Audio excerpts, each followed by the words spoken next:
You know, what basically Prof is saying, in my opinion, which is what I concur with myself, is that we don't need 47 counties. We don't need 47 devolved units. So at Bomas, at Naivasha, the idea was to get them to a rational number like the 12, 14, or 16, whatever, and create these blocks as a county, as a devolved unit, whatever you want to call it. Now that became a victim to the politics and the exigencies of politics at that moment. At that very moment, we were in Parliament. Mm-hmm. There were issues. There were serious issues. And of course, then there was a bit of a trade-in between two camps that had their own positions on some things. The camp that had these positions on using the old provinces as the new devolved units, traded off with the ones who are going for the executive president, because that's how we lost the prime minister, or the purely parliamentary system. Now, when we get this 14, 12, whatever it is, that is what is going to be the center of that devolved unit. That within that, of course, you're going to have your own sub things. Even now, you have sub counties, you have all those kind of things that you create. But the reality of the matter is that you'll have only one governor for that. You're going to have one governor for that region, that block itself. And it only makes sense because we are a country of about 46 million people. We have 47 devolved units. The US is 50. And they're only 50. There are only three counties more than ours. And we are and there are 400 million people. It doesn't make sense. It's crazy. It's like, and the resources can't do anything good, because you need to pull those resources to be able to do some serious projects. It's like you have 1 million shillings and you want to do trading in sugar, you want to do it in potatoes, you want to do it and open 10 shops. You can't. You see what I mean? It's unlimited. It's not going to have an impact on the people. So the reality of the matter, in my opinion, is that one, let's rationalize this. And then the other bit is that this country, you see, the one question that we are skirting around is this country came close to getting disintegrated and become a failed state because of presidential elections. Because of presidential elections. And we've not had a clean presidential election for the last 3 months. We only had one good one, and that was the one of 2002. Yeah. The rest of them, including the ones before that, they were shenanigans. So if we want to keep this country together, let us for once say, let's go for a pure parliamentary system. Pure parliamentary system where everybody goes just for his seat, and every party will be forced for them to be able to have the requisite numbers of members of parliament to be able to cross the 50% or be the one. They have to have an effect all over the country. They have to be, you literally have to sell your manifestos and your ideas, and you have to have support all over the country for you to be able to get that mandate. So in reality, small communities, big communities, very remote areas, very urban developed areas will have the same rights under such circumstances. But if you come up right now with an executive president who is going to appoint a prime minister, then what happens? And I'll tell you exactly what's going to happen. There's going to be a trade-off between Luo Nyanza, Central Kenya, one of the two, and they say between us we can take these things. You know what I mean?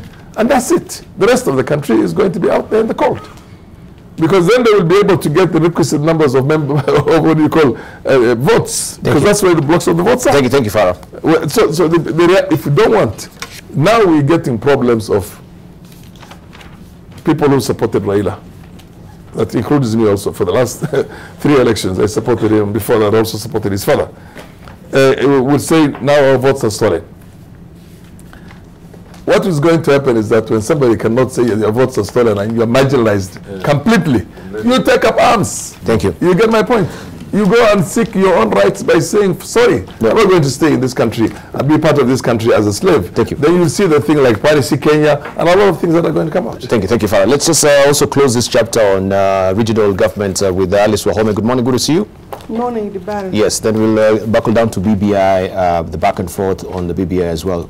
Right. So your reactions on the regional government, briefly. Dibara, The clamour for devolution came as we were, as a country, as we were clamoring for multi-party democracy, for more freedom in terms of doing our own things. But the essence of devolution was to reach the common mwananchi, yes, the person at the grassroots. And therefore it was felt that for us to be able to do that, we needed to create governments that are at the local level. Yes.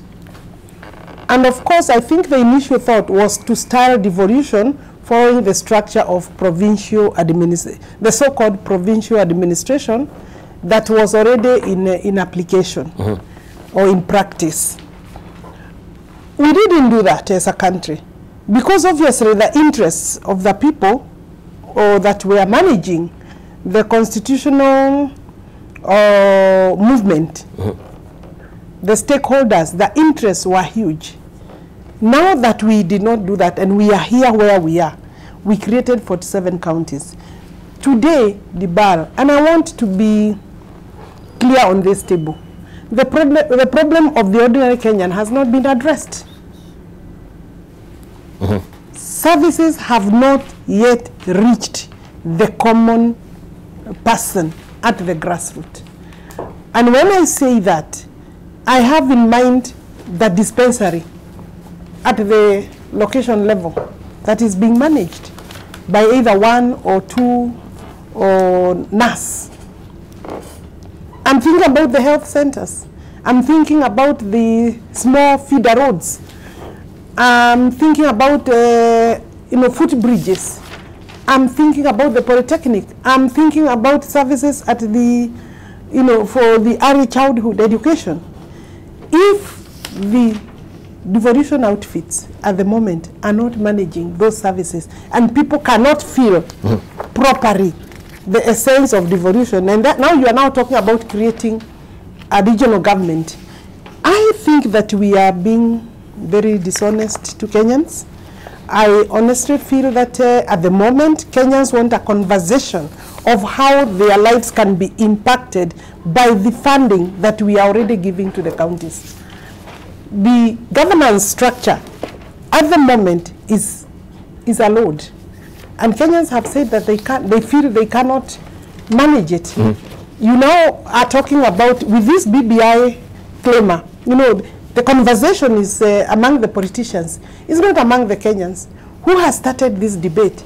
If you go today in Murang'a, genuinely remove Alice Wahome, remove the governor, remove the people there, you will understand what Kenyans want. They will tell you they don't have a functional dispensary. They will tell you they can't move their products from their farms.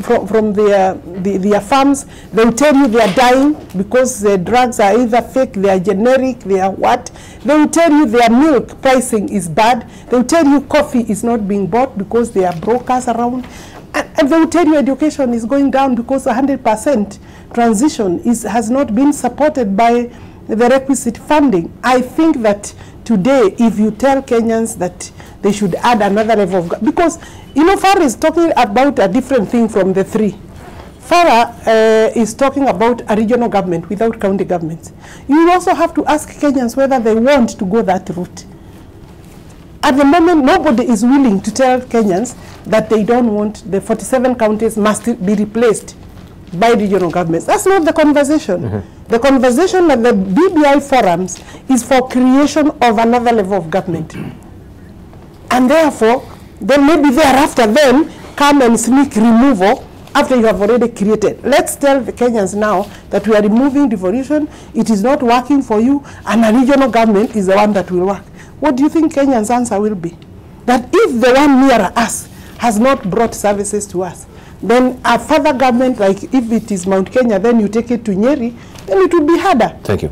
So you are adding costs. Let us be practical. Yes. Let us not be for boss and use big words. Tell Kenyans how you reach them. Right. Okay. Yeah. Prof, before you come to, you need to take a short break right now. It is 7 on the news. When we circle back, we shall continue. Yes. If you look at the conversations of the BBI, they have been fashioned around the governors, sitting governors, majority of who are second termers, and obviously have a personal direct interest Why are we not having it managed by other people who do not have an interest? We'll tackle that on the other side of the break. We want to take a short break right now. When we come back as well, also, we've actually shown you what we have also on the pages of our dailies last weekend, just to tease you on what we'll be looking at as well. As Uhuru dubbed Ruto, that was a probing question also on the front page of the Saturday Nation. My way or the highway, the gloves are finally off and the president is taking no prisoners, telling a jubilant crowd in Kinangop yesterday. That was on